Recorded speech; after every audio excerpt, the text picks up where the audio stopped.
నేను ట్రావెలింగ్ చేస్తున్నప్పుడు ఎదుర్కొన్న ఒక భయంకరమైన సంఘటన నా జీవితంలో ఎప్పటికీ మర్చిపోలేను. హాయ్ ఫ్రెండ్స్, నా పేరు మహేష్. మాది వైజాగ్.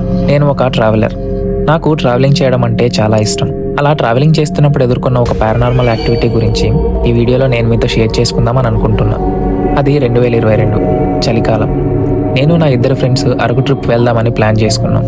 కానీ వాళ్ళు కొన్ని ఫ్యామిలీ ప్రాబ్లమ్స్ వల్ల వాళ్ళిద్దరు కూడా ట్రిప్కి రాకుండా హ్యాండ్ ఇచ్చేశారు.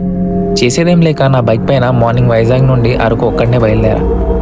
అయితే అలా వైజాగ్ టు అరకు వెళ్లే దారి మధ్యలో చాలా ప్రకృతి అందాలు చూసుకుంటూ ఫైనల్గా అరకు రీచ్ అయిపోయా. అప్పటికే డ్రైవ్ చేసి కొంచెం టైర్డ్ అయిపోవడంతో ఒక రిసార్ట్లో రూమ్ తీసుకొని కొంచెం రెస్ట్ తీసుకున్నా.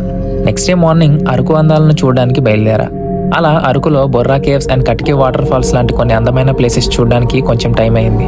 అక్కడి వాళ్ళను ఇంకా ఇక్కడ ఫేమస్ ప్లేసెస్ ఏమున్నాయని అడిగా. అప్పుడు వాళ్ళు పాడేరు పక్కన ఉన్న వంజంగి హిల్స్ చాలా ఫేమస్ అని చెప్పారు. ఆ హిల్స్ పై నుంచి పొగమంచును మీరు చూడాలి అనుకుంటే ఎర్లీ మార్నింగ్ 4 అక్కడ ఉండాలంట. అది విని అక్కడికి వెళ్దామని నేను కూడా డిసైడ్ అయ్యా. కానీ అప్పటికే చీకటి అయిపోయింది. చేసేదేం లేక రాత్రికి రాత్రే అరకు నుండి పాడేరు బయలుదేరా. అయితే ఒక్కడనే ఆ రాత్రి బైక్ డ్రైవ్ చేసుకుంటూ వెళ్తున్నా. అయితే అలా డ్రైవ్ చేసుకుంటూ వెళ్తున్న నాకు పొగమంచు వల్ల రోడ్డు సరిగ్గా కనిపించట్లేదు. అలా మెల్లగా చాలా ఊర్లు క్రాస్ చేస్తూ వెళ్తున్నా. అయితే ఒక విలేజ్ని క్రాస్ చేసిన వెంటనే ఒక పాప సడన్గా నా బైక్ ముందు నుంచి పరిగెత్తుకుంటూ వెళ్ళిపోయింది. నేను సడన్గా బ్రేక్ వేసి నా బైక్ని కంట్రోల్ చేయలేక రైట్ సైడ్కి నా బైక్ని వాల్చాను. వెంటనే బైక్ని పైకి లేపి స్టాండ్ వేసి దిగి చూస్తే పక్కనే ఆ పాప ఒక ముసలావిడ ఒడిలో కూర్చొని ఉంది. నేను ఆ ముసలావిడ దగ్గరికి వెళ్ళి, ఏంటమ్మా చిన్నపిల్లలు నా రోడ్డు పైన వదిలేస్తారా ఎవరైనా, బుద్ధుండక్కర్లా అని ఆమెను తిడుతున్నా. ఆమె ఏం రియాక్ట్ అవ్వకపోవడంతో నేను ఇంకా గట్టిగా తిడుతున్నా.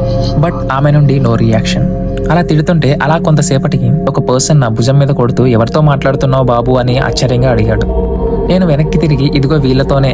ఈ ముసలావిడ ఆ పాపని రోడ్డు మీద వదిలేసింది, కొంచెం ఉంటే ఆ పాపని గుద్దేయాల్సింది అని ముందు మళ్ళీ తిరిగి చూసేసరికి వాళ్ళిద్దరూ కనిపించలేదు.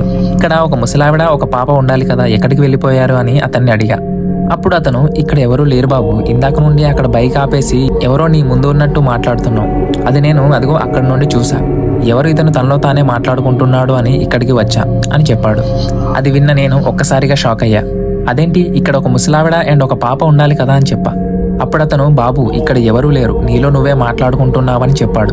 అప్పుడు అతనికి అక్కడ జరిగిన విషయం చెప్పా. అప్పుడు అతను భయంతో, అయితే వాళ్ళు ఖచ్చితంగా వాళ్ళ ఆత్మలే అని చెప్పాడు. ఇప్పుడు ఎవరి ఆత్మలు అని ఆశ్చర్యంగా అడిగా. అప్పుడే అతను, మొన్ననే ఒక ముసలావిడ అండ్ తన మనవరాలు ఒక గదిలో రాత్రి పడుకుంటుంటే గోడ వాళ్ళ మీద కూలి వాళ్ళిద్దరూ చనిపోయారు, వాళ్ళ ఆత్మలే అని చెప్పాడు. అది విన్న నాకు ఒక్కసారిగా రోమాలు నిక్కబొడుచుకున్నాయి. వెంటనే స్పీడ్గా డ్రైవ్ చేసుకుంటూ పాడేరు వచ్చేసి ఒక లాడ్జ్లో స్టే చేసి మార్నింగ్ వెంటనే వైజాగ్ బయలుదేరిపోయా. ఆ రాత్రి జరిగిన సంఘటన తలుచుకుంటుంటే ఇప్పటికీ నాకు చాలా భయం వేస్తుంది. ఆ సంఘటన నా జీవితంలో ఎప్పటికీ మర్చిపోలేను.